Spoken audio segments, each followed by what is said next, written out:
Ayan, new set of propagation na naman tayo. So, tingnan natin.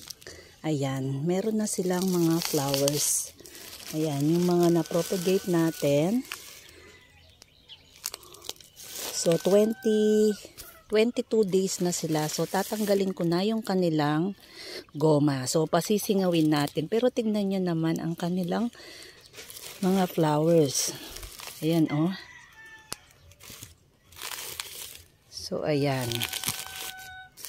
So, kahit naka-plastic ay namumulaklak na. So, new set of propagation tayo, guys. Thank you so much sa inyong support. So, ayan, guys. Ganitong lang ang pagsingaw. Tatanggalin natin yung goma. Ayan.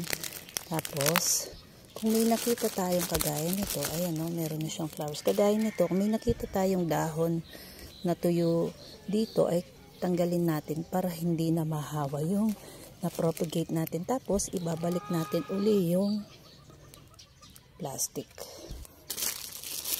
So, ibabalik uli natin ng plastic pagkatanggal ng tuyong. Ayan. Yan lang, guys. Salamat.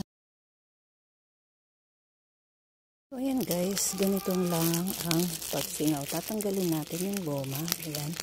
Tapos, kung may nakita tayong kagaya nito, ayan, no, meron na siyang flowers. Kagaya nito, kung may nakita tayong dahon na tuyo dito, ay tanggalin natin para hindi na mahawa yung na-propagate natin. Tapos, ibabalik natin uli yung plastic.